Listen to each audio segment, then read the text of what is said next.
Hello, everyone. Thank you so much for joining us for another episode of Oh Yes, Honey. My name is Tracie Collins. And my name is Jessie Remer. I am excited to talk about our topic today, Yeah, decolonizing desire. yeah. So, thinking about that today, I actually have my little mantra on here, empowering the clit. As I think about that, it's like, okay, I need to embody this because we're going to talk about the roots for you. So, my question for you, Tracie, is who taught you what pleasure looked like or felt like? Was it the media? Was it a parent? Was it the patriarchy, capitalism? Nobody. Oh, And it's sad. Like I had to learn it on my own. That's why I tell people like being a midwife changed my life. And it changed my life because it taught me so much about being a woman and embodying that and the power that we hone.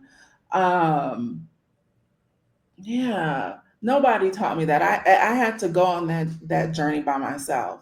mm-hmm. I think that's why I'm so passionate about it too, with women embodying their own like pleasure center and desire and not letting anybody define that for them because it's yours. Yes. Yeah. Yes. What about you? For me, I mean, I want to say it was nature. And then I kind of feel like it is the birth goddess. Like there is a birthing goddess energy and it's that natural force. Like, Hmm.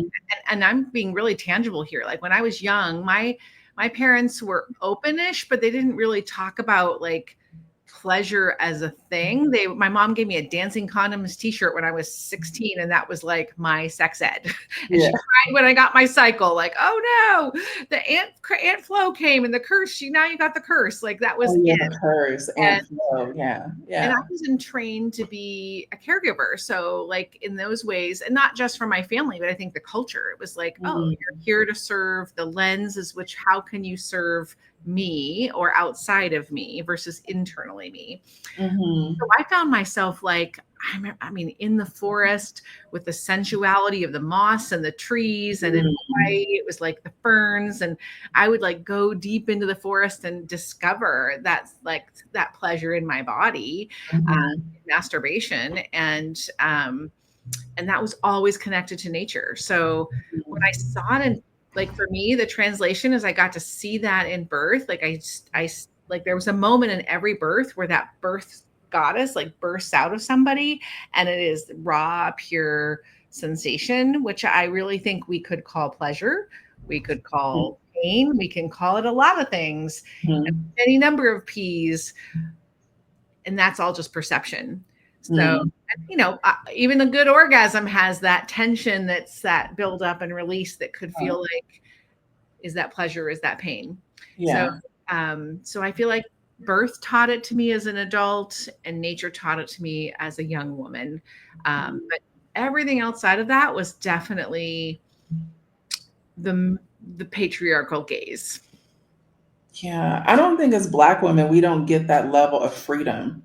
We're not awarded or taught that level of freedom to be. We are,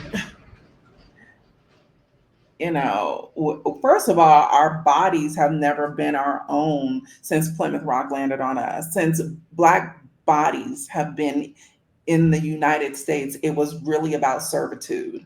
So having to be pleasure centered or focused and think about that, that's not something that that's been embedded into us. It's been trauma. And in that trauma, it's the it's an epigenetic place that we come from when it comes to dealing with that on a cellular level. And sometimes it's this lifetime that we have to deal with it, or and previous lifetimes, or in the lifetime of our ancestors that we still carry within us. That's why as Black women, I think it, and then we combat religion. So we are combating not just the racism, we're combating the patriarchy, we're combating religion. So we're combating so many layers to even get to the core of who we are. We don't even know because we haven't been given the grace to know. So when we talk about decolonizing pleasure, for us, it's so layered. I think that's where you and I obviously differ because our journeys have been different with the self discovery you were given the freedom to versus us. Our mothers and grandmothers didn't even know, let alone have the verbiage to identify and then feel like your body is your own versus somebody else's. Mhm. Because again, it comes back to, we were wet nurses and we were out in the field and we were, our babies were taken from us, so we've always been in position of either doing for others, fighting, or both. Mhm. And then now I think the way that we can champion more for ourselves is sitting the hell down. And I am like the queen of I'm not. I refuse The queen of no no and couch. more. The throne of the couch, which is the Yeah. beautiful couch. I mean, but it's like Yeah. no more. And I think that what we're seeing now is we are seeing the reversal of this patriarchal destructive system isn't serving anybody but white men. Yeah. So, with that being said, first of all, Black women, sit down, be a part of the 92%. And I think, honestly, they said, we're going to sit down for 4 years. I think you just need to sit down forever. Like, just let everybody else do it, and then really all of that energy for generations that you have given to everybody else, you and your ancestors, turn that on you and see how that feels. Mm-hmm. Do you have a moment that you can articulate when you made that choice to turn it on yourself? Because you are living somewhat on the other side of that threshold. Um, yeah, honestly, I think when we have had, you and I have had the conversations offline about where you are right now. Yeah. I was there, and I think you remember me being there probably about 4 or 5 years ago. I was just like, I'm done with this.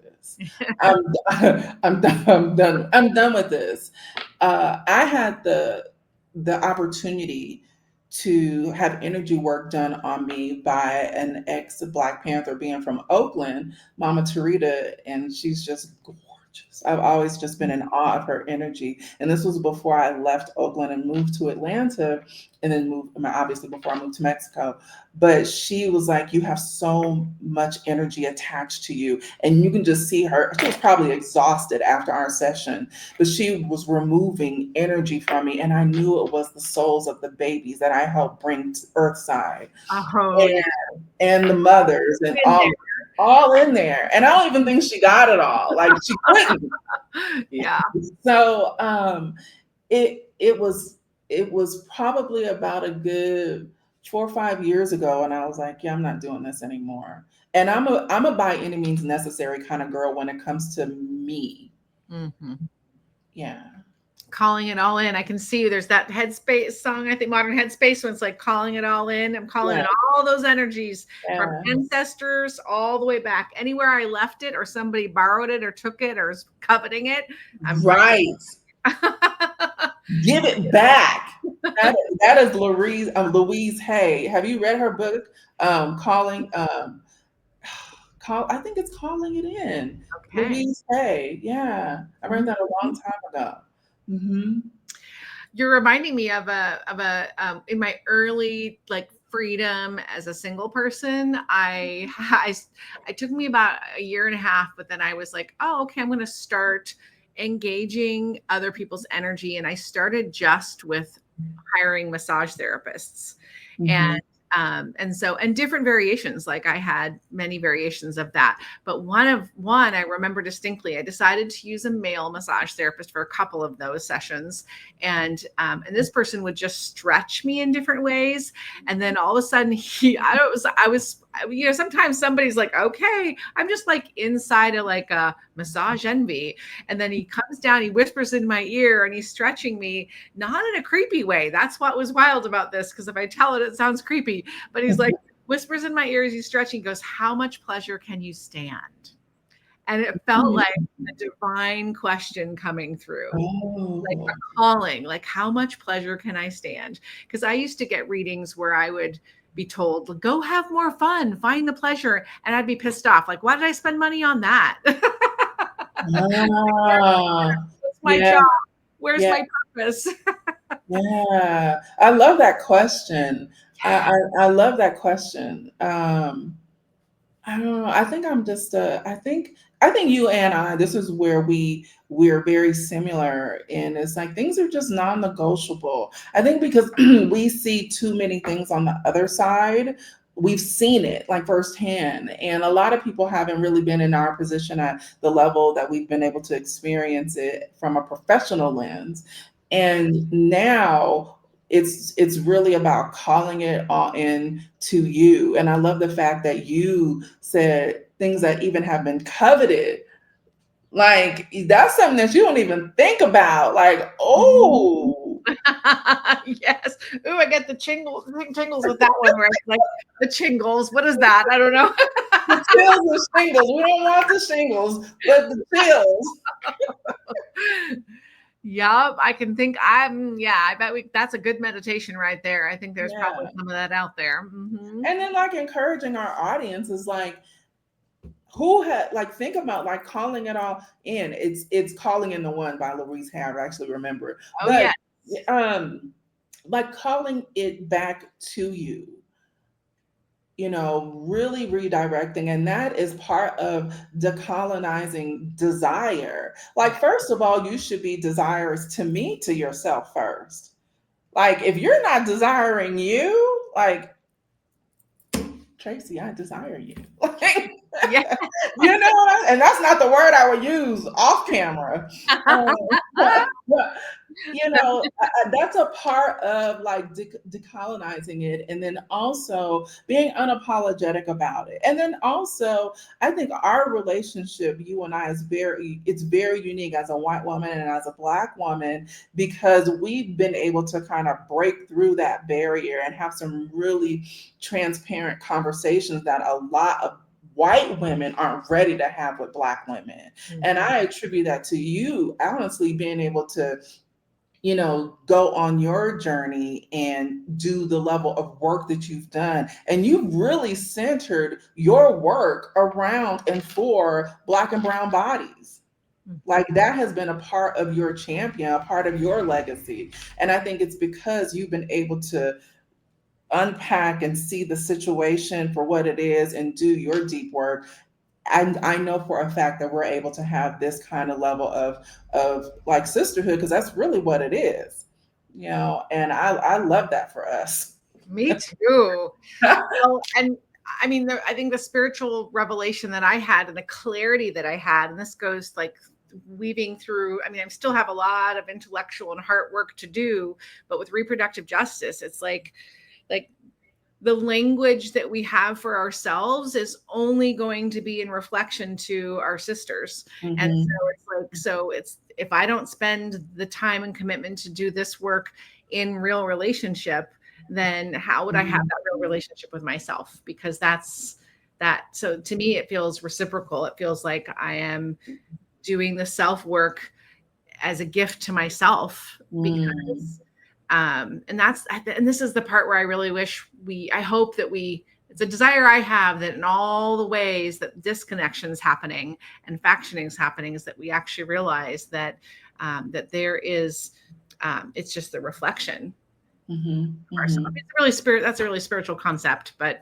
I Hmm. feel it in real time. Like that's Hmm. through our relationships and also my friend recently said too, she's like, there is no mother like a black mother that's going to love you and protect everyone on the planet. And so selfishly to me, it's like, yeah, it's time for the black mother to sit on the throne and to love this planet and everybody in it.